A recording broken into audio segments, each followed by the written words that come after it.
నమస్కారం, శ్రీవార్త న్యూస్కి స్వాగతం. 2025 డిఎస్సి పరీక్షలకు హాజరవుతున్న డిఎస్సి అభ్యర్థుల కొరకు వైగాట్ స్కీ సాంఘిక సాంస్కృతిక అభ్యసన సిద్ధాంతం. మనం ఇప్పుడు సాంఘిక సాంస్కృతిక అభ్యసన సిద్ధాంతం గురించి మాట్లాడదాం. చాలా ఈజీగా ఉంటుంది, చాలా ఇంపార్టెంట్గా ఉంటుంది. కొద్దిగా అర్థం చేసుకుంటే దీని అంత ఈజీ ఏది ఉండదు. సరే, ఒకసారి చూద్దాం. అభ్యసన సిద్ధాంతాల్లో ప్రవర్తనవాది సిద్ధాంతాలైన 3 గురించి మాట్లాడడం జరిగింది. సార్, ప్రవర్తనవాది సిద్ధాంతాలు అంటే శాస్త్రీయ నిబంధన సిద్ధాంతం, కార్యసాధక నిబంధన సిద్ధాంతం, ఎక్కదోష అభ్యసన సిద్ధాంతం. దాని తర్వాత వచ్చినటువంటి సంజ్ఞానాత్మకవాది సిద్ధాంతం కూడా మాట్లాడడం జరిగింది. సంజ్ఞానాత్మకవాది సిద్ధాంతం అనగా అంతర్దృష్టి అభ్యసన సిద్ధాంతం. సరే, నెక్స్ట్ సాంఘిక సాంస్కృతిక అభ్యసన సిద్ధాంతం. చాలా చాలా ఇంపార్టెంట్. అసలు ఏంటి సాంఘిక సాంస్కృతిక అభ్యసన సిద్ధాంతం, ఎవరు తెలియజేయడం జరిగింది అనేది మాట్లాడదాం. సరే, జాగ్రత్తగా వినండి. ఈ సాంఘిక సాంస్కృతిక అభ్యసన సిద్ధాంతాన్ని తెలియజేసిన వ్యక్తి ఎవరంటే వైగాట్స్కీ. ఫస్ట్ బ్రెయిన్లో ఫీడ్ చేయాల్సింది ఇది, వైగాట్స్కీ. సార్, ఫస్ట్ బేసిక్ బిట్లో వైగాట్స్కీ అనేటువంటి రష్యా దేశానికి సంబంధించినటువంటి ఈ వైగాట్స్కీ అనేటువంటి వ్యక్తి ఈ సాంఘిక సాంస్కృతిక అభ్యసన సిద్ధాంతాన్ని తెలియజేయడం జరిగింది. సార్, ఏంటి అసలు ఈ వైగాట్స్కీ ఏం చెప్పాడంటే చాలా ఇంపార్టెంట్. ప్రవర్తనవాదులు ఏమంటారంటే, ప్రవర్తనవాది సిద్ధాంతాలంటే 3 ఉన్నాయి సార్. శాస్త్రీయ నిబంధన అభ్యసన సిద్ధాంతం కానీ, కార్యసాధక నిబంధన సిద్ధాంతం కానీ, ఎక్కదోష అభ్యసన సిద్ధాంతం కానీ. ఈ 3 కూడా యాంత్రిక అభ్యసనాలు, ఈ 3 కూడా జంతోభ్యసనాలు, ఈ 3 కూడా ఉద్దీపనకు ప్రతిస్పందనకు మధ్య సంధానము, మధ్య కనెక్షను, మధ్య బంధం వల్ల ఒక జీవి యొక్క ప్రవర్తనలో మార్పు వస్తుంది. ఇదే అభ్యసనం అంటారు వాళ్ళు ముగ్గురు. జాగ్రత్తగానండి. ఉద్దీపనకు ప్రతిస్పందనకు మధ్య బంధానము, మధ్య కనెక్షను, మధ్య సంతానం జరగడం వల్ల ఒక జీవి యొక్క ప్రవర్తనలో మార్పు జరుగుతుంది. ఈ విధంగా జరుగుతుంది అభ్యసనం అంటారు. కానీ సంజ్ఞానాత్మకవాదులు చాలా చాలా ఇంపార్టెంట్ సార్, చాలా ఇంపార్టెంట్. బాగా బ్రెయిన్లో ఫీడ్ చేయండి. సంజ్ఞానాత్మకవాదులు వీళ్ళని ఏమంటారంటే నిర్మాణాత్మకవాదులు అని కూడా అంటారు.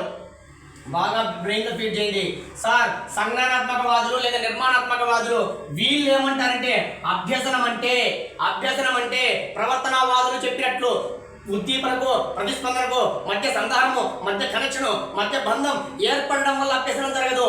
అభ్యసనము చాలా ఇంపార్టెంట్. సంజ్ఞానాత్మకవాదులు లేదా నిర్మాణాత్మకవాదుల ప్రకారం అభ్యసనం అనగా అనుభవాల ద్వారా వస్తుంది. సార్, చాలా చాలా ఇంపార్టెంట్.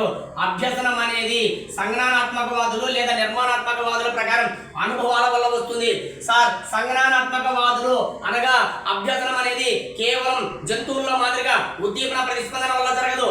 ముఖ్యంగా ఈ సంజ్ఞానాత్మకవాదులు ఏం చెప్తారంటే అభ్యసనం అనేది జ్ఞానముతో కూడుకున్నది, అభ్యసనం అనేది సృజనాత్మకతతో కూడుకున్నది, అభ్యసనం అనేది ఆలోచనతో కూడుకున్నది, అభ్యసనం అనేది వివేచనతో కూడుకున్నది, అభ్యసనం అనేది మేధస్సుతో కూడుకున్నది.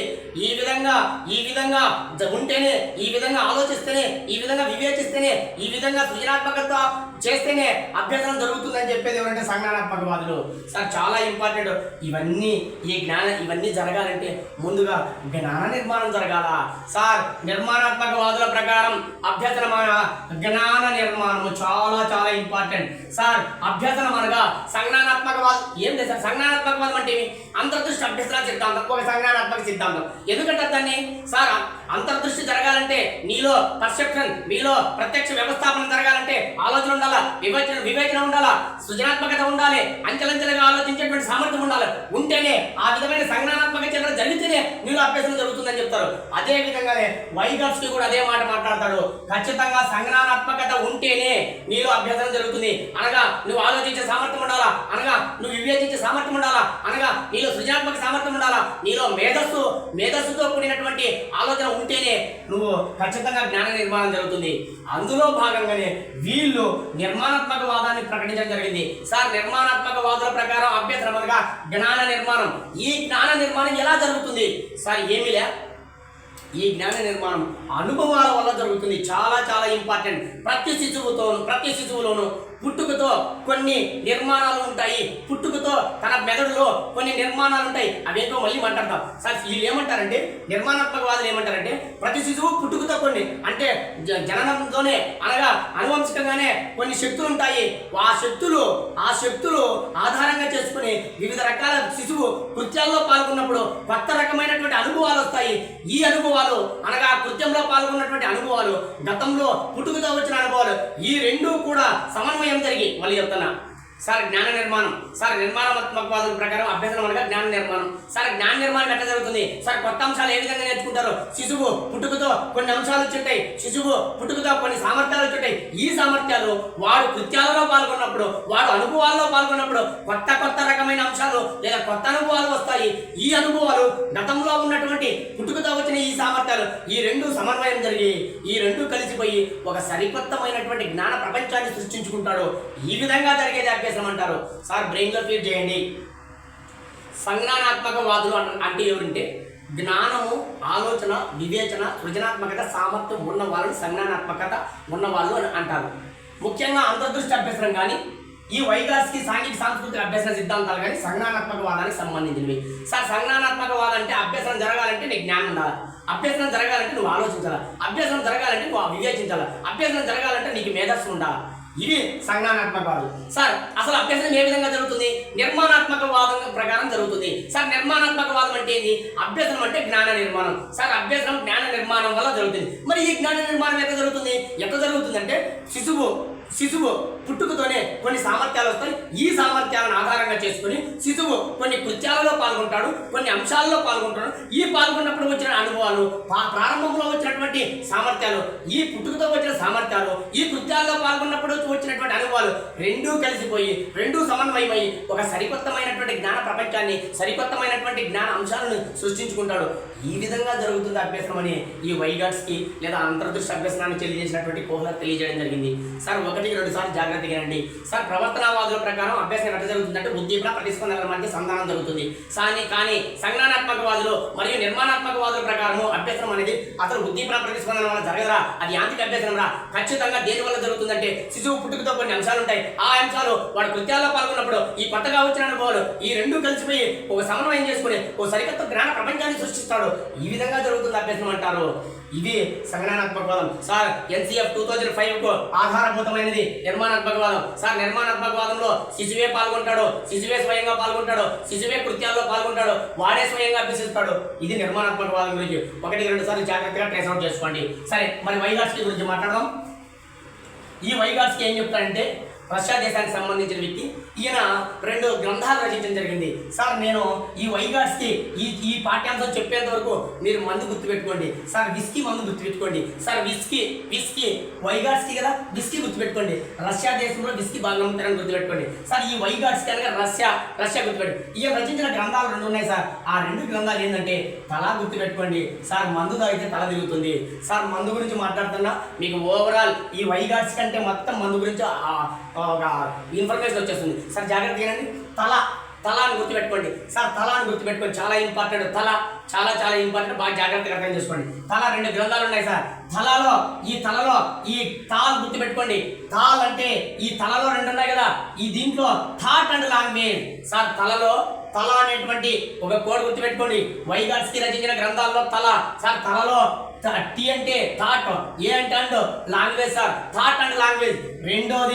రెండోది psychology of art sir. Art, మందు తాగడం కూడా ఆర్ట్ సార్. మందు తాగడం కూడా స్టైల్ కదా, మందు తాగాలంటారు కదా, ఆ ఆర్ట్ గుర్తుపెట్టుకోండి సార్. మళ్ళీ చెప్తున్నా, సాంఘిక సాంస్కృతిక అభ్యసన సిద్ధాంతం. ఈ సాంఘిక సాంస్కృతిక అభ్యసన సిద్ధాంతాన్ని రష్యా దేశానికి సంబంధించిన వైగాట్స్కి ప్రతిపాదించాడు. ఈ వైగాట్స్కి ప్రతిపాదించినటువంటి ఈ సిద్ధాంతం గురించి తెలియజేసే క్రమంలో ఆయన 2 గ్రంథాలు రచించడం జరిగింది. ఆ 2 గ్రంథాలు, ఒక దాని పేరు తల అంటే అర్థం ఏంటంటే థాట్ అండ్ లాంగ్వేజ్, రెండోది సైకాలజీ ఆఫ్ ఆర్ట్స్. ఈ 2 గ్రంథాలు రచించడం జరిగింది సార్. గ్రంథాలు అన్నప్పుడు వెనక్కి వెళ్ళి గుర్తు చేసుకోండి. సోషల్ లెర్నింగ్ అండ్ ఇమిటేషన్ ఎవరు రచించారు? సోషల్ లెర్నింగ్ థియరీ ఎవరు రచించడం జరిగింది? సోషల్ లెర్నింగ్ పర్సనాలిటీ డెవలప్మెంట్ ఎవరు రచించడం జరిగింది? సార్ సైకలాజికల్ మోడలింగ్ అనేటువంటి గ్రంథాన్ని ఎవరు రచించారు? 1-2 సార్లు జాగ్రత్తగా గుర్తుపెట్టుకోండి. చాలా చాలా ఇంపార్టెంట్, బ్రెయిన్లో బాగా ఫిట్ చేయండి. థాట్ అండ్ లాంగ్వేజ్ అనేటువంటి గ్రంథాన్ని మరియు సైకాలజీ ఆఫ్ ఆర్ట్ అనేటువంటి గ్రంథాన్ని ఎవరు రచించారంటే వైగాట్స్కీ. సరే, మరి ఈ వైగాట్స్కీ ఏం చెప్పాడో చూద్దాం. సార్ మళ్ళీ చెప్తున్నా, వైగాట్స్కీ నిర్మాణాత్మకవాదానికి సంబంధించినటువంటి వ్యక్తి. సార్ నిర్మాణాత్మకవాదుల ప్రకారం అభ్యసనం అనేది జ్ఞాన నిర్మాణం. ఈ జ్ఞాన నిర్మాణం ఎట్లా జరుగుతుందంటే శిశువు స్వయంగా పుట్టుకతోనే కొన్ని నిర్మాణాలతో పుడతాడు, కొన్ని సామర్థ్యాలతో పుడతాడు. ఆ సామర్థ్యాలు మళ్ళీ శిశువు పెరిగి పెద్ద అయిన తర్వాత కృత్యాలలో పాల్గొన్నప్పుడు వచ్చినటువంటి అనుభవాలు, ఈ పుట్టుకతో వచ్చిన 2 సామర్థ్యాలు 2 కూడా సమన్వయం జరిగి ఒక సరికొత్తమైన జ్ఞాన ప్రపంచాన్ని సృష్టించుకుంటాడు. ఈ విధంగా జరిగేది అభ్యసనం అని చెప్తారు నిర్మాణాత్మకవాదులు. సార్ వైగాట్స్కీ ప్రకారం శిశువు పుట్టుకతో కొన్ని సామర్థ్యాలు వస్తాయి కదా, ఆ సామర్థ్యాలు ఏమంటారంటే చాలా చాలా ఇంపార్టెంట్ సార్, బ్రెయిన్లో బాగా ఫీల్ చేయండి. శిశువు పుట్టుకతో వచ్చినటువంటి సామర్థ్యాలను ఏమంటామంటే ఆయన ప్రాథమిక సామర్థ్యాలు అంటాడు. చాలా చాలా ఇంపార్టెంట్, కొంచెం బాగా గుర్తుపెట్టుకోండి. శిశువు పుట్టుకతో వచ్చినటువంటి సామర్థ్యాలను ఏమన్నాడంటే ఆయన ప్రాథమిక సామర్థ్యాలు అంటారు. బాగా గుర్తుపెట్టుకోండి. వీటికి ఆయన ఏం పేరు పెట్టాడంటే దిగువ స్థాయి మానసిక ప్రాకార్యాలని కూడా అంటారు. సార్ బ్రెయిన్లో ఫీడ్ చేయండి. దిగువ స్థాయి మానసిక ప్రాకార్యాలని కూడా అంటాడు ఆయన. సార్ దిగువ స్థాయి మానసిక ప్రాకార్యాలు లేదా ప్రాథమిక సామర్థ్యాలు లేదా ప్రాథమిక మానసిక సామర్థ్యాలు, ఇది కూడా గుర్తుపెట్టుకోండి. ప్రాథమిక మానసిక సామర్థ్యాలు, వీటికి ఇంకో పేరు అంతర్గత మానసిక సామర్థ్యాలని కూడా అంటారు. చూడండి ఎన్ని పేర్లు ఉన్నాయో. సార్ 1-2 సార్లు చదివితే కానీ రావు, మళ్ళీ చెప్తున్నా. సార్ బ్రెయిన్లో ఫీడ్ చేయండి. వైగాట్స్కీ ఏమంటాడంటే శిశువు పుట్టుకతోనే కొన్ని సామర్థ్యాలతో పుడతాడు. ఆ సామర్థ్యాలు ఏమంటాడంటే ఈయన ప్రాథమిక మానసిక సామర్థ్యాలు, వీటికి ఇంకో పేరు దిగువ స్థాయి మానసిక ప్రాకార్యాలు, వీటికి ఇంకో పేరు అంతర్గత మానసిక సామర్థ్యాలు. సార్ అది గుర్తుపెట్టుకోండి. అది అంటే అంతర్గత మానసిక సామర్థ్యాలు, దీనికి దిగువ స్థాయి మానసిక ప్రాకార్యాలు, దీనికి ప్రాథమిక మానసిక సామర్థ్యాలు. సార్ ప్రాథమిక మానసిక సామర్థ్యాలన్నా, దిగువ స్థాయి మానసిక ప్రాకార్యాలన్నా, అంతర్గత మానసిక సామర్థ్యాలన్నా ఉంటాయి. ఇవి శిశువుకు ఎట్లొస్తాయంటే పుట్టుకతో వస్తాయి. బ్రెయిన్లో ఫీల్ చేయండి. ఇలాంటి ప్రశ్నలు ఏమడుగుతాయంటే అంతర్గత మానసిక సామర్థ్యాలు అనేవి పుట్టుకతో వచ్చేటివా, పుట్టుకతో రానివా, అనుభవాలతో వచ్చేవని అడుగుతాడు. లేకపోతే వైగాట్స్కీకి సంబంధించలేదని చెప్పి కింద 4 ఆప్షన్లు ఇచ్చి ఈ దిగువ స్థాయి మానసిక ప్రాకార్యాలు అనుభవాల వల్ల వస్తాయి అంటాడు. సార్ అనుభవాల వల్ల రావు, ప్రతి శిశువులోనే పుట్టుకతో వస్తాయి. చాలా చాలా ఇంపార్టెంట్. సార్ ప్రాథమిక మానసిక సామర్థ్యాలు లేదా దిగువ స్థాయి మానసిక ప్రాకార్యాలు లేదా అంతర్గత మానసిక సామర్థ్యాలు పుట్టుకతో వస్తాయి. అసలు జ్ఞాన నిర్మాణం అట్లే జరుగుతుంది అంటున్నాడు. అంటే పుట్టుకతో వచ్చినటువంటి కొన్ని మానసిక సామర్థ్యాలు, అనుభవాల వల్ల వచ్చేటువంటి కొన్ని సామర్థ్యాలు 2 కలగలిపి కొత్త రకమైన జ్ఞాన ప్రపంచాన్ని సృష్టించుకుంటాడు. ఈ విధంగా జరుగుతుంది అభ్యసనం అని మాట్లాడతారు కదా. మరి ఈ దిగువ స్థాయి మానసిక ప్రాకార్యాలు లేదా ప్రాథమిక మానసిక సామర్థ్యాలు లేదా అంతర్గత మానసిక సామర్థ్యాలు ఏమి? అవి 4 ఉన్నాయి. ఆ 4 గుర్తు పెట్టుకొని మీకు ఒక కోడ్ చెప్తా, ఆ 4 బ్రెయిన్లో ఫిల్ చేయండి. సార్ ఒకసారి చూద్దాం ఆ కోడ్. ప్రతి అవ్వ స్మృతిని కోల్పోయి వేదనకు గురి కావాల్సిందే. సార్ ఇది కోడ్. సార్ దిగువ స్థాయి మానసిక ప్రాకార్యాలు, అంతర్గత మానసిక సామర్థ్యాలు లేదా ప్రాథమిక మానసిక సామర్థ్యాలు పుట్టుకతో వస్తాయి. ఆయన చెప్పిన 4 పుట్టుకతో వచ్చేటువంటి అడుగుతాడు. ఎన్నోసార్లు అడిగాడు. వైగాట్స్కీ ప్రకారం ఈ క్రింది వారిలో పుట్టుకతో రాని సామర్థ్యాన్ని గుర్తించండి అంటాడు. వైగాట్స్కీ ప్రకారం ఈ క్రింది వారిలో ప్రాథమిక మానసిక సామర్థ్యం కానిదేదంటాడు. వైగాట్స్కీ ప్రకారం ఈ క్రింది వారిలో దిగువ స్థాయి మానసిక ప్రాకారం కానిదేదంటాడు. వైగాట్స్కీ ప్రకారం అంతర్గత మానసిక సామర్థ్యం కానిదేదంటాడు. సార్ బాగా గుర్తుపెట్టుకోండి. నేను 4 చెప్తాను, 4 బ్రెయిన్లో ఫిట్ చేయండి. సార్ కోడ్ చూడండి. ప్రతి అవ్వ స్మృతిని కోల్పోయి వేదనకు గురి కావాల్సిందే. ప్రతి అవ్వ, సార్ ప్రతి అవ్వ స్మృతి వేదన, ఈ 4 అండర్లైన్ చేసుకోండి. సార్ ప్రతి అనగా ప్రత్యక్షం. సార్ 1-2 సార్లు చదువుతూ వచ్చేస్తుంది సార్. మీరు బ్రెయిన్లో ఫీల్ చేయకపోతే చాలా కష్టం. ఖచ్చితంగా 100% మీరు రేపు జరగబోయే ఎగ్జామ్లో ఈ ప్రశ్నలు లేకుండా ఉండదు. ప్రత్యక్షం. అవ అంటే అవధానం. సార్ అవధానం అంటే మాట్లాడుకున్నాం సార్. అవధానం అంటే జ్ఞానేంద్రియాలతో పాటు మనసును కూడా లగ్నం చేయడం. సార్ ప్రత్యక్షము అవధానం. ఇక్కడ స్మృతి అట్లే ఉంది, స్మృతి గుర్తుపెట్టుకోండి. ప్రతి అవ్వ స్మృతిని కోల్పోయి వేదన అనగా సంవేదన. ఈ 4 బ్రెయిన్లో ఫిట్ చేయండి. ఈ 4 బట్టి పట్టద్దండి. సార్ ప్రతి అవ్వ స్మృతిని కోల్పోయి వేదనకు గురి కావాల్సింది. 1-2 సార్లు చదవండి, వచ్చేస్తుంది. ఇవి ఈయన ఏమంటాడంటే ఈ ప్రాథమిక మానసిక సామర్థ్యాలు, ఈ దిగువ స్థాయి మానసిక ప్రాకారాలు, ఈ అంతర్గత మానసిక సామర్థ్యాలు, ఈ 4 కూడా శిశువుకు పుట్టుకతో వస్తాయి. ఈ విధంగా ఈ 4 పుట్టుకతో వస్తాయి కదా, ఈ 4 పుట్టుకతో వచ్చిన ఈ 4 కూడా చాలా ఇంపార్టెంట్. ఈ పుట్టుకతో వచ్చిన ఈ 4 కూడా సాంఘిక అనుభవాల వల్ల కానీ సాంస్కృతిక అనుభవాల వల్ల కానీ చాలా ఇంపార్టెంట్. పుట్టుకతో వచ్చిన ఈ మానసిక సామర్థ్యాలు సాంఘిక అనుభవాల వల్ల సాంస్కృతిక అనుభవాల వల్ల రెండూ కూడా సమన్వయం చేసుకొని ఒక సరికొత్తమైన జ్ఞాన ప్రపంచాన్ని సృష్టించుకుంటాడు. ఈ విధంగా జరుగుతుంది అభ్యసనం అని ఈ వైగాట్స్కి చెప్పడం జరిగింది. సార్ సాంఘిక అనుభవాలు అంటే ఏంటి, సాంస్కృతిక అనుభవాలు అంటే మాట్లాడదాం సార్. మళ్ళీ చెప్తున్నా, ప్రతి పిల్లవానికి ప్రతి శిశువుకు పుట్టుకతో కొన్ని సామర్థ్యాలు వస్తాయి. వాటిని ఆయన ఏం పేరు పెట్టాడంటే దిగువ స్థాయి మానసిక ప్రాకార్యాలు లేదా అంతర్గత మానసిక సామర్థ్యాలు లేదా ప్రాథమిక మానసిక సామర్థ్యాలు. ఈ అంతర్గత మానసిక సామర్థ్యాలు, ఈ ప్రాథమిక మానసిక సామర్థ్యాలు, ఈ దిగువ స్థాయి మానసిక ప్రాకార్యాలు, ఇదో ఈ 4 ఉన్నాయి సార్. ఏంటివి 4 అంటే ప్రతి అవ్వ స్మృతిని కోల్పోయి సంవేదన గురికి కావాల్సింది ఈ ప్రత్యక్షము, ఈ అవధానము, ఈ స్మృతి, ఈ సంవేదన. ఈ 4 కూడా చాలా ఇంపార్టెంట్. ఈ 4 కూడా శిశువు ఇదో సాంఘిక అనుభవాలతోనూ సాంస్కృతిక అనుభవాలతో పాల్గొన్నప్పుడు ఈ రెండు సమన్వయం జరిగి సరికొత్తమైన గ్రామీణ ప్రపంచాన్ని సృష్టించుకుంటాడు. ఈ విధంగా జరిగేది అభ్యసనం అని చెప్తాడు ఈయన. సార్ సాంఘిక అనుభవాలు అంటే ఏంటి, సాంస్కృతిక అనుభవాలు ఏంటి, మళ్ళీ ఒకసారి చెప్తున్నా సార్. సాంఘిక అనుభవాలంటే ఎంకేఓలో చాలా చాలా ఇంపార్టెంట్, బ్రెయిన్ లో ఫీడ్ చేయాల్సిన బిట్టు సార్. ఎంకేఓలో సాంఘిక అనుభవాలంటే ఎంకేఓలో సార్. ఎంకేఓ అంటే ఎవరంటే మోర్ నాలెడ్జ్ అదర్స్. మళ్ళీ చెప్తున్నా, మోర్ నాలెడ్జ్ అదర్స్.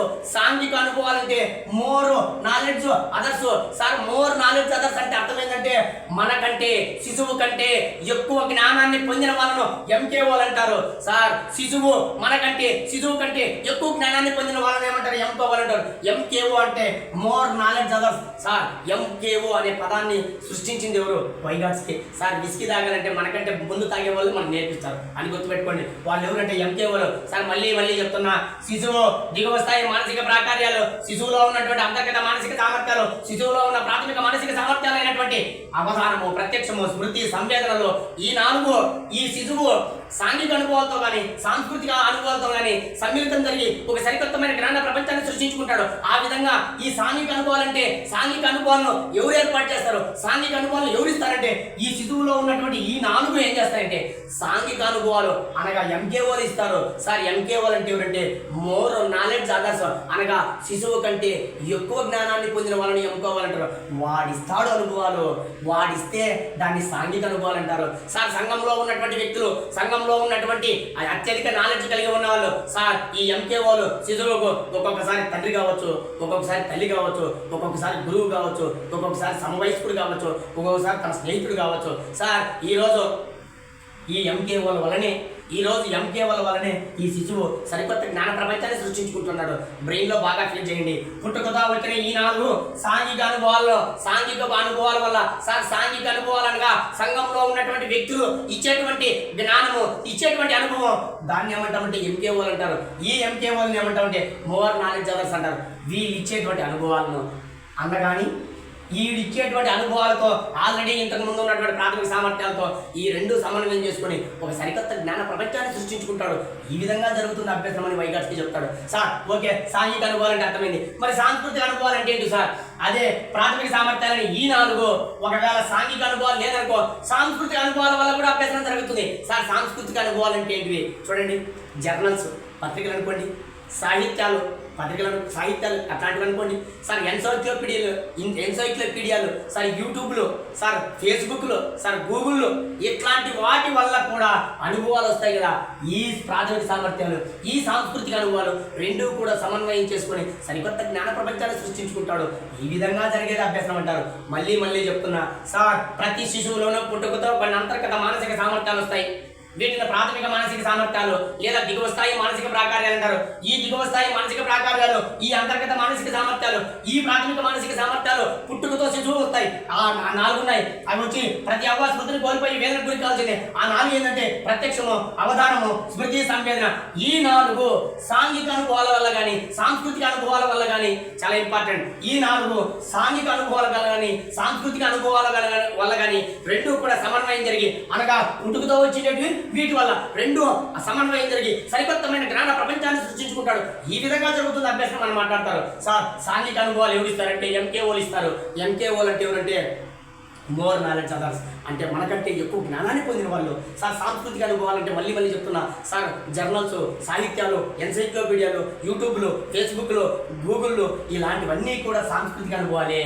ఈ విధంగా సరికొత్తమైన జ్ఞాన ప్రపంచాన్ని సృష్టించుకుంటాడు కదా, ఆ విధంగా వచ్చినటువంటి కొత్త జ్ఞానాన్ని, సరికొత్త జ్ఞానాన్ని, ప్రాథమిక మానసిక సామర్థ్యాలు, అనుభవాలకు వచ్చిన సమన్వయంతో వచ్చిన ఈ సరికొత్త జ్ఞానాన్ని ఏమంటారంటే చాలా ఇంపార్టెంట్. ఆ సరికొత్త జ్ఞానాన్ని ఏమంటారంటే, ఆ కొత్తగా నీకు వచ్చింది కదా ఆ జ్ఞానాన్ని ఏమంటామంటే చాలా ఇంపార్టెంట్.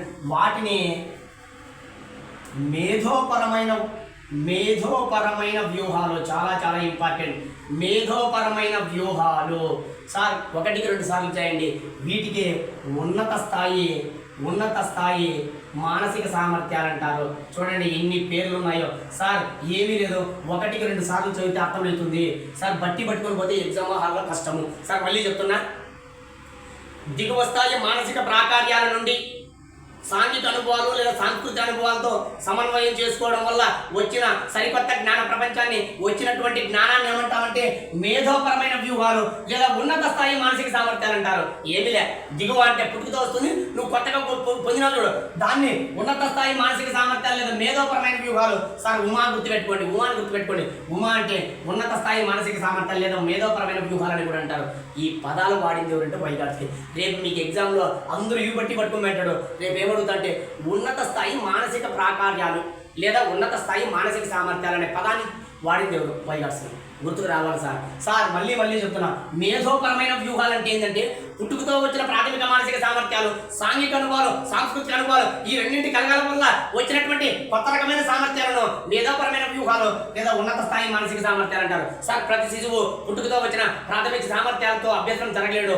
వాడు పుట్టుకతో వచ్చిన దాంతోనూ సాంఘిక సాంస్కృతిక అనుభవాలతోనూ రెండు కూడా సమన్వయం చేసుకుంటే సరికొత్తమైనటువంటి జ్ఞాన ప్రపంచం వస్తుంది. ఆ సరికొత్తగా నేర్చుకున్న ఆ జ్ఞానాన్ని ఏమంటామంటే మేధోపరమైన వ్యూహాలు లేదా ఉన్నత స్థాయి మానసిక సామర్థ్యాలు అంటారు. ఈ విధంగా జరుగుతుంది అభ్యసనము. అందుకే వీళ్ళను నిర్మాణాత్మకవాదులు అంటారు. సార్ నిర్మాణాత్మకవాదుల ప్రకారం అభ్యసనం అనగా జ్ఞాన నిర్మాణం. ఈ జ్ఞాన నిర్మాణం ఎట్లా జరుగుతుంది? పుట్టుకతో వచ్చినటువంటి సామర్థ్యాలు, అనుభవాలు, శిశువు కృత్యాలలో లేదా అనుభవాల ద్వారా వచ్చినటువంటిది ఆ జ్ఞానము రెండో కూడా సమన్వయం జరిగి కొత్తమైన జ్ఞానాన్ని పొందుతాడు. ఈ విధంగా జరుగుతుంది అభ్యసనం అని చెప్తారు వీళ్ళు. సార్ 1-2 సార్లు జాగ్రత్తగా అర్థం చేసుకోండి. సార్ MKO అంటే మోర్ నాలెడ్జ్ అదర్స్. వీళ్ళు సాంఘిక అనుభవాలు ఇస్తారు. సార్ ఎన్సైక్లోపీడియాలు, జర్నల్స్, సాహిత్యాలు, పత్రికలు, దాంతో పాటుగా మన ఫేస్బుక్, గూగుల్ అంటే సాంస్కృతిక అనుభవాలు ఇస్తాయి. ఇవి చాలా ఇంపార్టెంట్. బాగా బ్రెయిన్లో ఫీడ్ చేయండి. ఇక్కడ 2 మాటలు ఉన్నాయి. ఆ 2 మాటలు ఎప్పుడు కూడా అడుగుతూనే ఉంటారు. ఒకటి వచ్చి స్కఫోల్డింగ్.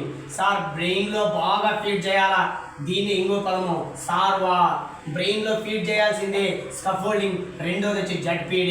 సార్ ఖచ్చితంగా బ్రెయిన్లో ఫీడ్ చేయాల్సిందే. చాలా ఇంపార్టెంట్. చాలా ఇంపార్టెంట్. ఈయన 2 మాటలు మాట్లాడడం జరిగింది. ఒకటి వచ్చి స్కఫోల్డింగ్, దీనికి సార్వా అని పేరు. రెండవ దాని పేరు ZPDలు. సార్ జాగ్రత్తగా రండి. స్కఫోల్డింగ్ లేదా సార్వా ఏమీ లేదు సార్. అసలు తెలుగు దీన్ని ఏమంటామంటే మార్గదర్శకత్వం, శిక్షణ. ఇంకా అంతకుమించి ఏం నేర్చుకోదండి సార్. స్కఫోల్డింగ్ లేదా సార్వా అంటే సార్ జాగ్రత్తగా రండి. MKOలు అనగా మోర్ నాలెడ్జబుల్ అదర్స్ మనకిచ్చేటువంటి శిక్షణను, మనకిచ్చేటువంటి మార్గదర్శకమే స్కఫోల్డింగ్ లేదా సార్వా అంటాము. ఏమీ లేదు సార్, మన దగ్గర నాలెడ్జ్ లేదు. మన దగ్గర నాలెడ్జ్ లేకపోతే మనకంటే ఎక్కువ నాలెడ్జ్ పొందిన వాళ్ళతో సలహా తీసుకుంటాం. ఆ సలహానే స్కఫోల్డింగ్ లేదా సార్వా అంటారు. సార్ జాగ్రత్తగా రండి. స్కఫోల్డింగ్ లేదా సార్వా అంటే ఒకటి బ్రెయిన్లో ఫీడ్. మీకు బ్రెయిన్లో ఫీడ్ కాల్సింది ఏంటంటే స్కఫోల్డింగ్ లేదా సార్వా అంటే అర్థం ఏంటంటే ఒకటి గుర్తుపెట్టుకోండి. స్కఫోల్డింగ్ లేదా సార్వా అంటే అర్థం ఏంటంటే మార్గదర్శకత్వము లేదా సలహా. మనకంటే నాలెడ్జ్ అధికంగా ఉన్నటువంటి, మనకంటే అత్యధిక జ్ఞానాన్ని పొందినటువంటి MKOలు ఇచ్చేటువంటి సలహానే. MKOలు ఏమి ఇస్తారంటే సలహా ఇస్తారు సార్. మనకి స్కఫోల్డింగ్ ఇస్తారు సార్. మనకి సార్వా ఇస్తారు. MKOలు ఇస్తారు. MKOలు అంటే ఎవరు? More knowledge other. వాళ్ళు సాంఘిక అనుభవాలు మనకు కలిగారు. ఈ విధంగా MKOలు మనకిచ్చేటువంటి సలహానే లేదా మార్గదర్శకత్వాన్ని ఏమంటామంటే స్కఫోల్డింగ్ లేదా సార్వా అంటారు. సార్ 1-2 సార్లు బ్రెయిన్లో ఫీడ్ చేయండి. స్కఫోల్డింగ్ లేదా సార్వా రెండు ఒకటే. స్కఫోల్డింగ్ అన్నా, సార్వా అన్నా, లేదా మార్గదర్శకం అన్నా, లేదా సలహా అన్నా అంతా ఒకటే. అన్ని సాలే. స్కఫోల్డింగ్, సార్వా. సార్ చాలా ఇంపార్టెంట్. ఈ పదాలు ఎవరు ప్రవేశపెట్టినారంటారు? వైగాట్స్కి. ఏ దేశస్తుడు? రష్యా దేశస్తుడు. ఆయన రచించిన గ్రంథాలు తల దిగుతాన్ని మందు తాగితే, తల అంటే ఏంది? Thought and language. రెండవది ఏంటంటే సైకాలజీ ఆఫ్ హార్ట్. 1-2 సార్లు జాగ్రత్తగానండి. ఈ వైగాట్స్కి ప్రకారం ఈ వైగాట్స్కి ప్రకారం స్కఫోల్డింగ్ లేదా సార్వా ఎవరు ఇస్తారంటే ఎంకేఓలు ఇస్తారు. ఎంకేఓలు అంటే ఎవరు? More knowledge others. Sir scaffolding లేదా సార్వా అంటే అర్థం ఏంటంటే సలహాలు, మార్గదర్శకత్వము. ఈ విధంగా శిక్షణ లేదా సలహాలు లేదా మార్గదర్శకత్వాన్ని ఏమంటామంటే స్కఫోల్డింగ్ లేదా సార్వా అంటారు. సార్ ఇంకొక మాట ఉంది, జెడ్పీడి. ఇది కూడా ఎన్నోసార్లు అడిగినటువంటి ప్రశ్న, బ్రెయిన్ లో బాగా పెట్టండి. Zone of proximal development. Sir మళ్ళీ చెప్తున్నా, zone of proximal development, zone of proximal development, zone of proximal development అంటే సామీప్య వికాస మండలం. ఈ పదాన్ని వాడింది ఎవరంటారు?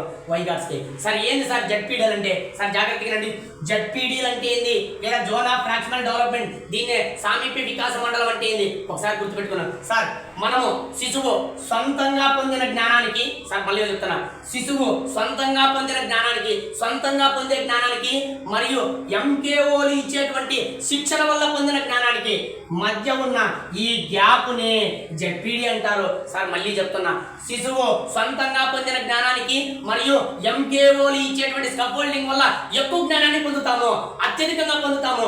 ఈ విధంగా సొంతంగా పొందిన జ్ఞానానికి ఎంకేఓలు ఇచ్చినటువంటి సలహా వల్ల ఎక్కువ జ్ఞానాన్ని పొందుతాం. ఆ జ్ఞానానికి ఈ మధ్య ఉన్న గ్యాప్నే జెడ్పీడీ అంటారు. జోన్ ఆఫ్ ప్రాక్సిమల్ డెవలప్మెంట్ అంటాం, సామీప్య వికాస మండలం అంటాం. సార్ మళ్ళీ చెప్తున్నా, సార్ జాగ్రత్తగా అయినండి. సార్ మనము శిశువు సొంతంగా పొందిన జ్ఞానానికి ఎంకేఓలు ఇచ్చేటువంటి సలహా వల్ల, ఎంకేఓలు ఇచ్చేటువంటి స్కఫోల్డింగ్ వల్ల, ఎంకేఓలు ఇచ్చేటువంటి సార్వా వల్ల ఎక్కువ జ్ఞానాన్ని పొందుతాం. ఈ విధంగా శిశువు పొందిన తక్కువ జ్ఞానానికి, శిశువు పొందిన ఎంత జ్ఞానం పొందుతాడో అంతటికి మరియు ఆ ఎంకేఓలు ఇచ్చేటువంటి జ్ఞానానికి మధ్య గ్యాప్నే జెడ్పీడీ అంటారు. సార్ ఇప్పుడు చెప్పండి, శిశువు పొందితే తక్కువ జ్ఞానాన్ని పొందుతాడు, అదే ఎంకేఓలు ఇస్తే ఎక్కువ జ్ఞానాన్ని పొందుతాడు. సార్ సచిన్ టెండూల్కర్ క్రికెట్ వాళ్ళ గురువు వచ్చేకాడు లేకపోయింటే ఆయన కేవలం జిల్లా స్థాయిలో మాత్రమే ఆడేవాడు. కానీ ఈరోజు ఇంటర్నేషనల్ స్థాయికి ఎదిగి ఆడాడో ఆయన గురువు ఇచ్చినటువంటి ఎంకేఓ వల్ల. ఆ ఎంకేఓ అచ్చరేకర్ అయినటువంటి గురువు ఎంకేఓ, ఆ ఎంకేఓ ఇచ్చినటువంటి స్కఫోల్డింగ్ వల్ల ఈరోజు ఇంటర్నేషనల్ స్థాయికి ఎదిగాడు. ఆ విధంగా జిల్లా స్థాయిలో ఆడేదానికి, ఇంటర్నేషనల్ స్థాయిలో ఆడేదానికి ఆ మధ్య గ్యాప్ చూడండి, దాన్నే జెడ్పీడీ అంటారు.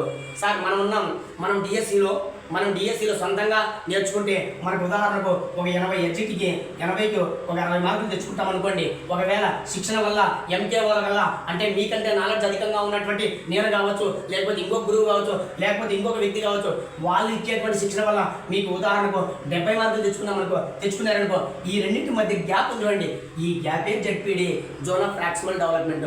దీన్నే సామీప్య వికాస మండలం అంటారు. సార్ మీకు సొంతంగా అయితే 60 మార్కులు వస్తాయి, ఒక గురువు వల్ల 70 మార్కులు వస్తాయి, ఈ మధ్య గ్యాప్ని జెడ్పీడీ అంటారు. ఇది గుర్తుపెట్టుకోండి. ఈ గ్యాప్ను ఎవరు ఎక్కువగా ఇస్తారు? మీకు ఎవరు ఎక్కువగా ఇస్తారంటే ఎంకేఓ, మోర్ నాలెడ్జ్ అదర్స్ ఇస్తారు. అనగా ఎక్కువ జ్ఞానాన్ని పొందిన వ్యక్తి ఆయన ఎవరంటే ఒక గురువు కావచ్చు, ఒక ఫ్రెండ్ కావచ్చు, ఒక స్నేహితుడు కావచ్చు, ఒక తల్లి కావచ్చు, తండ్రి కావచ్చు. ఇది 1-2 సార్లు జాగ్రత్తగా అయినండి. ఖచ్చితంగా స్కఫోల్డింగ్ అంటేది, సార్వా అంటేది శిక్షణ మరియు సలహా, జెడ్పీడీ అంటే గుర్తుకు రావాలా. సార్ ఈయన ఒక 3 అంశాలను పేర్కొనడం జరిగింది ఈ సిద్ధాంతాన్ని వివరించే క్రమంలో. ఆ 3 అంశాలు ఏంటంటే చాలా ఇంపార్టెంట్. అందులో మొట్టమొదటిది సాంఘిక ప్రసంగం. సార్ బ్రెయిన్లో ఫీడ్ చేయాల్సిన బిట్టు. సార్ ఖచ్చితంగా అడిగేటువంటి అంశాలు సాంఘిక ప్రసంగం. 2 ప్రైవేటు ప్రసంగం. ఏం ఈజీనే సార్, అందుకే మీరు మందులు గుర్తుపెట్టుకుంటే అయిపోతుంది. 3వది 1 సాంఘిక ప్రసంగం, 2 ప్రైవేటు ప్రసంగం, 3వది నిశ్శబ్ద ప్రసంగం లేదా దీన్నే అంతర్భాషణ ప్రసంగం.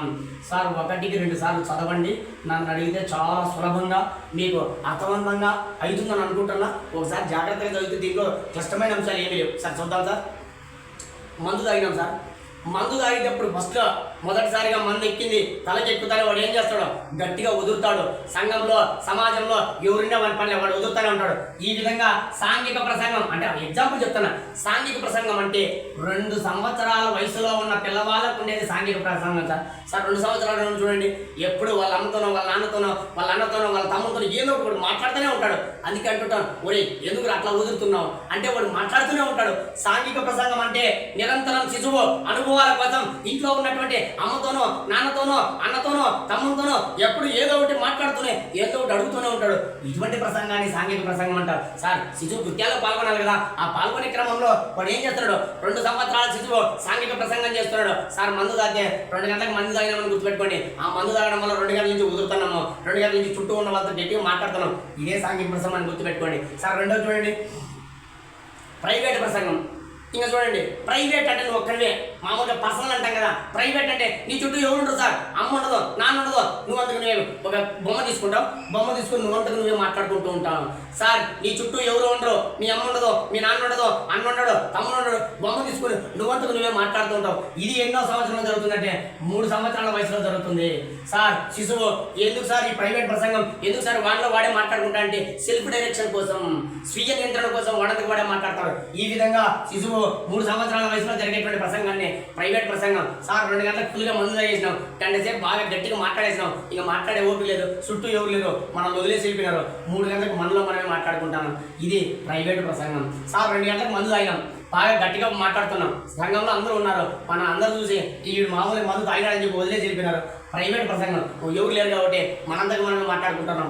3 గంటలకు గుర్తుపెట్టుకోండి, ఇది 3 సంవత్సరాల వయసులో. సార్ ఇక లాస్ట్ది నిశ్శబ్ద ప్రసంగం, అంతర్భాషణ ప్రసంగం. సార్ పేరులోనే ఉంది నిశ్శబ్దం, అంతర్భాషణ. అంటే అర్థం ఏంటంటే మనసులో మాట్లాడుతుంటావు, బయటికి తెచ్చుకో, నీ మనసులో ఆలోచిస్తుంటావు, నీ మనసులో వివేచిస్తుంటావు, నీ మనసులో ఏం చేస్తుంటావు, నీ మనసులో ఆలోచిస్తుంటావు, నీ మనసులోనే మాట్లాడుకుంటావు, మనసులో మాట్లాడుకుంటావు. ఇటువంటి ప్రసంగాన్ని ఏమంటామంటే నిశ్శబ్ద ప్రసంగం లేదా అంతర్భాషణ ప్రసంగం. సార్ పిల్లవానికి శిశువుకు 7 సంవత్సరాల వయసు వచ్చినప్పుడు ఈ ప్రసంగం ఉంటుంది సార్. ఇంక అయిపోయింది, మందు 2 గంటలు తాగేసినావు, వదులుతున్నావు, 3 గంటల దాకా నువ్వే వదిలినావు. ఇక 7 గంటలకు రాత్రి 7 అయింది, 2 గంటలు తాగిన మందు పూర్తిగా నువ్వు మాట్లాడే ఓపిక లేదు, నీకు 7 గంటలు అయితేనే ఇంకా నీ అంతకు నువ్వే మనసులో అనుకుంటున్నావు, ఇంకా బయటకు ఛాన్స్ లేదు. ఎందుకంటే నువ్వు మాట్లాడే శక్తి అంతా కోల్పోయినా. ఇట్లా గుర్తుపెట్టుకోండి సార్.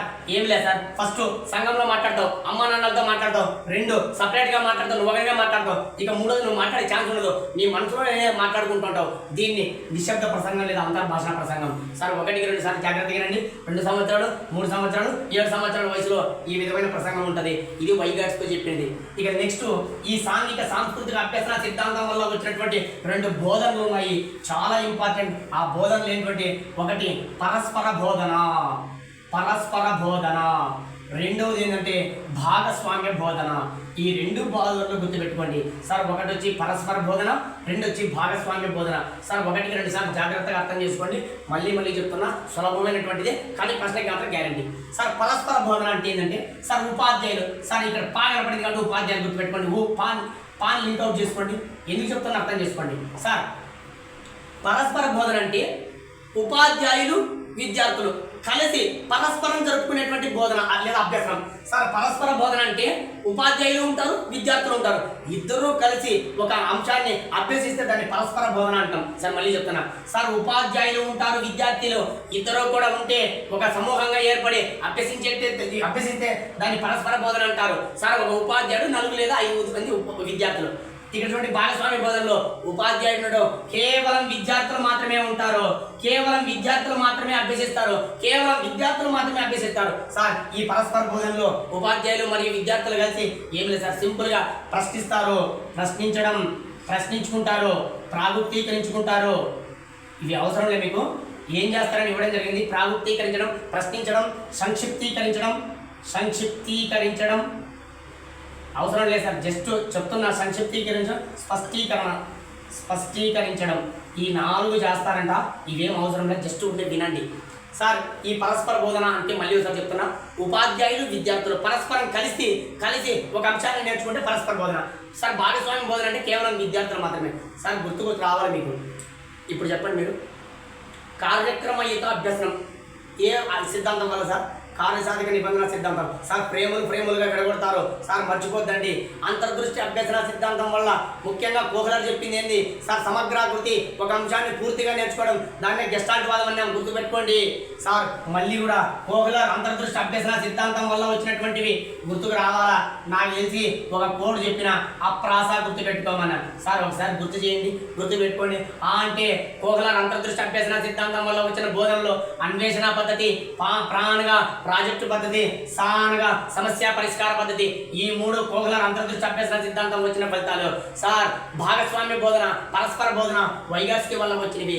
1కి 2 సార్లు జాగ్రత్తగా ట్రేస్ అవుట్ చేసుకోండి సార్. ఈయన ఏమంటాడంటే, ఈ వైగాట్స్కి ఏమంటాడంటే సార్, ఒక శిశువు అభ్యసనం జరగాలంటే ఖచ్చితంగా మొదటి ప్రాధాన్యత సాంఘిక సాంస్కృతిక అనుభవాలకు ఇస్తాను నేను. రెండవ అంశం ఏంటంటే ఒక శిశువు అభ్యసనం జరగాలంటే ఖచ్చితంగా భాషకి ఇస్తాను. అందుకే ఆయన థాట్ అండ్ లాంగ్వేజ్ అనే గ్రంథాన్ని కూడా రాయడం జరిగింది. సార్ శిశువు నేర్చుకోవడానికి ప్రధానమైన కారణం ఏమంటే సాంఘిక అనుభవాలు, సాంస్కృతిక అనుభవాలు ఫస్ట్ ఇంపార్టెంట్ ఇస్తా, కానీ రెండవ ఇంపార్టెంట్ భాషకి ఇస్తా. అందుకే ఆయన సాంఘిక అనుభవాలు అంటే ఎంకే వాళ్ళు ఇస్తారు, సాంస్కృతిక అనుభవాలు అంటే జర్నల్స్, ఎన్సైక్లోపీడియాలు, పత్రికలు, గూగుల్లో, ఫేస్బుక్లు ఇస్తాయి. సార్ రెండవ అంశము భాషకి ఇంపార్టెంట్ ఇస్తానంటాడు. అనగా ఒక పిల్లవాడు అభ్యసించాలంటే 2 అంశాలు ఉండాలి. ఒకటి సాంఘిక అనుభవాలు, సాంస్కృతిక అనుభవాలు, 2 భాష కూడా ఇంపార్టెంట్. ఇది 1 సార్ జాగ్రత్తగా అయినాడు సార్. సార్ వైగాట్స్కీకి పియాజేలు ఇద్దరు కూడా సమకాలికులు. ఈయన ఏమంటాడంటే సార్ జాగ్రత్తగా అండి, పియాజే ఏమంటాడంటే పియాజే ఏం చెప్పినాడు, మన వైగాట్స్కీ ఏం చెప్పినాడు ఒక 2 మాటలు మాట్లాడేసి దీన్ని ముగిద్దాం సార్. పియాజే ఏమంటాడంటే సార్ జాగ్రత్తగా అండి, పియాజే ఏమంటాడంటే శిశువే చాలా ఇంపార్టెంట్, శిశువే స్వయంగా నేర్చుకుంటాడు అంటాడు పియాజే. సార్ పియాజే సార్ ఇక్కడ శిశువే స్వయంగా నేర్చుకుంటాడు, శిశువుకు ఎవరు నేర్పాల్సిన అవసరం లే, వాడే నేర్చుకుంటా అంటాడు. కానీ ఈయనేమంటాడు తెలుసా, ఒరే శిశువు స్వయంగా నేర్చుకోలేరా, శిశువు నేర్చుకోవాలి స్వయంగా నేర్చుకునే అవకాశం లేదు, శిశువు ఎంకేఓల ద్వారా నేర్చుకుంటాడు, అనగా సాంఘిక అనుభవాల ద్వారా నేర్చుకుంటాడు, లేదా ఎన్సైక్లోపీడియాలు అనేటువంటి సాంస్కృతిక అనుభవాల వల్ల నేర్చుకుంటాడు, అంతేగాని శిశువే స్వయంగా నేర్చుకోడు. సార్ మళ్ళీ చెప్తున్నా, పియాజే ఏం చేస్తాడంటే శిశువే స్వయంగా నేర్చుకుంటాడని చెప్తాడు. కానీ వైగాట్స్కీ ఏమంటాడంటే ఒరే శిశువు స్వయంగా నేర్చుకోవడం లేదా, ఎంకేఓల వల్ల నేర్చుకుంటాడంటాడు. సరే ఇంకోటి, ఈ పియాజే వైగాట్స్కీ ఇద్దరు వికాసం మీద అభ్యసనం మీద ఇద్దరు ప్రయోగం చేయడం జరిగింది. ఈ పియాజే ఏమంటాడంటే సార్ వికాసం చాప్టర్లో కదా వచ్చేది మనకు పియాజే సంజ్ఞానాత్మక వికాసం కదా, కాబట్టి ఈయన వికాసానికి ఇంపార్టెన్స్ ఇచ్చింటాడు. ఇక్కడ చూడండి, ఈయన ఏమంటాడంటే పియాజే ఏమంటాడంటే అభ్యసనం వికాసాన్ని అనుసరిస్తుంది అంటాడు. సార్ వికాసం ముందు పోతుందంట, అంతే కదా, ముందు మేము మార్గదర్శకుడు. సార్ అభ్యసనం అనేది వికాసాన్ని అనుసరిస్తుందంట. సార్ జాగ్రత్త వినండి, అభ్యసనము వికాసాన్ని అనుసరిస్తుందంట. అభ్యసనం అనేది వికాసాన్ని అనుసరిస్తుంది, అనగా వికాసానికి ఇంపార్టెన్స్ ఇచ్చింది ఎవరు, పియాజే. లేదు వైగాట్స్కీ ఏమంటే ఒరే పియాజే లేదురా, వికాసమే అభ్యసనాన్ని అనుసరిస్తుంది, అనగా అభ్యసనానికి ప్రాధాన్యత ఇచ్చాడు. సార్ ఎవరైతే ముందు పోతారో వాడినే కదా అనుసరించేది. ఈయన ఏమంటాడు పియాజే, సార్ పియాజే వికాసంలో వస్తాడు కాబట్టి అట్లే గుర్తుపెట్టుకోండి, వికాసానికి ఇంపార్టెన్స్ ఇస్తాడు, అనగా అభ్యసనము వికాసాన్ని అనుసరిస్తుంది అంటాడు. లేదు వైగాట్స్కీ మన అభ్యసన సిద్ధాంతం గురించి అభ్యసనంలో నేర్చుకుంటాం కాబట్టి వైగాట్స్కీ ఏమంటే లేదు వికాసమే అభ్యసనాన్ని అనుసరిస్తుంది, అనగా అభ్యసనానికి ఇంపార్టెంట్ ఇచ్చాడు. సార్ పియాజే ఏమో శిశువు స్వయంగా నేర్చుకుంటాడు, వైగాట్స్కీ శిశువు స్వయంగా నేర్చుకోలేరా, శిశువు ఖచ్చితంగా ఎంకే వల్ల సాంఘిక సాంస్కృతిక అనుభవాల వల్ల నేర్చుకుంటాడని చెప్తాడు. సార్ ఇది మన సాంఘిక సాంస్కృతిక అభ్యసన సిద్ధాంతం. 1-2 సార్లు జాగ్రత్తగా వినండి. స్కాఫోల్డింగ్ అంటే ఏంది, సార్వా అంటే ఎవరు ఇస్తారంటే ఎంకే వాళ్ళు ఇస్తారు, అది సలహా. జడ్పీడీ అంటే మన శిశువు స్వయంగా నేర్చుకునేదానికి ఆ ఎంకే వల్ల నేర్చుకునేదానికి మధ్య గ్యాప్ను జడ్పీడీ అంటారు. సార్ పరస్పర బోధన అంట విద్యార్థులు కలిసి, భాగస్వామ్య బోధన విద్యార్థులు మాత్రమే కలిసి. సార్ చాలా ఇంపార్టెంట్. సార్ దిగువ స్థాయి మానసిక ప్రాకారాలు అంటే పుట్టుకతో వస్తాయి, దీనివల్ల వచ్చేటువంటి సాంఘిక అనుభవాలు, సాంస్కృతిక అనుభవాల వల్ల ఉన్నత స్థాయి మానసిక ప్రాకారాలు లేదా మేధోపరమైన వ్యూహాలు ఏర్పడతాయి అని చెప్పడం జరిగింది. ఇవి దేనివల్ల వస్తాయంటే సాంఘిక అనుభవాలు, సాంస్కృతిక అనుభవాలు. సార్ సాంఘిక అనుభవాలు ఎవరిస్తారంటే ఎంకే వాళ్ళు ఇస్తారు, సాంస్కృతిక అనుభవాలు ఎవరిస్తారంటే ఎన్సైక్లోపీడియాలు, జర్నల్స్, సాహిత్యాలు, గూగుల్లో, ఫేస్బుక్లు, ఇంటర్నెట్లో, ట్విట్టర్లు ఇస్తాయి. ఇది 1-2 సార్లు జాగ్రత్తగా వినండి. Sir thought and language. Sir Vygotsky ప్రకారం ఖచ్చితంగా సాంఘిక సాంస్కృతిక అనుభవాల వల్ల అభ్యాసం జరుగుతుంది, మరియు రెండవది భాష వల్ల కూడా జరుగుతుంది. అందుకే ఆయన థాట్ అండ్ లాంగ్వేజ్ ఇవ్వడం జరిగింది, అనే గ్రంథాన్ని రచించడం జరిగింది. సార్ సాంఘిక ప్రసంగం మర్చిపోద్దంటే 2 ఏళ్ళు, సార్ ప్రైవేట్ ప్రసంగం 3 ఏళ్ళు, సార్ అంతర్భాషణ ప్రసంగం లేదా నిశ్శబ్ద ప్రసంగం 7 సంవత్సరాల వయసులో జరుగుతుంది. 1-2 సార్లు జాగ్రత్త అయినండి. సార్ నిర్మాణాత్మకవాదుల ప్రకారం అభ్యసనం అనగా జ్ఞాన నిర్మాణం, అనగా ప్రవర్తనవాదుల మాదిరిగా ఉద్దీపన ప్రతిస్పందన వల్ల జరిగేటువంటి అభ్యసనం కాదురా బాబు, ఇది ఖచ్చితంగా శిశువు జ్ఞాన నిర్మాణం వల్ల జరుగుతుంది. ఇది ముఖ్యంగా పుట్టుకతో వచ్చినటువంటి అంశము, అనుభవాల వల్ల వచ్చే అంశము, 2 కలిసి సరికొత్తమైన జ్ఞాన ప్రపంచాన్ని సృష్టించుకుంటారు. ఈ విధంగా జరిగేది అభ్యసనం అని ఈ నిర్మాణాత్మకవాదులు చెప్తారు. ఈ నిర్మాణాత్మకవాదులు ఎవరేనంటే మన అంతర్దృష్టి అభ్యసనాన్ని తెలియజేసినటువంటి కోహ్లర్ కానీ ఈ వైగాట్స్కీ కానీ నిర్మాణాత్మకవాదులే.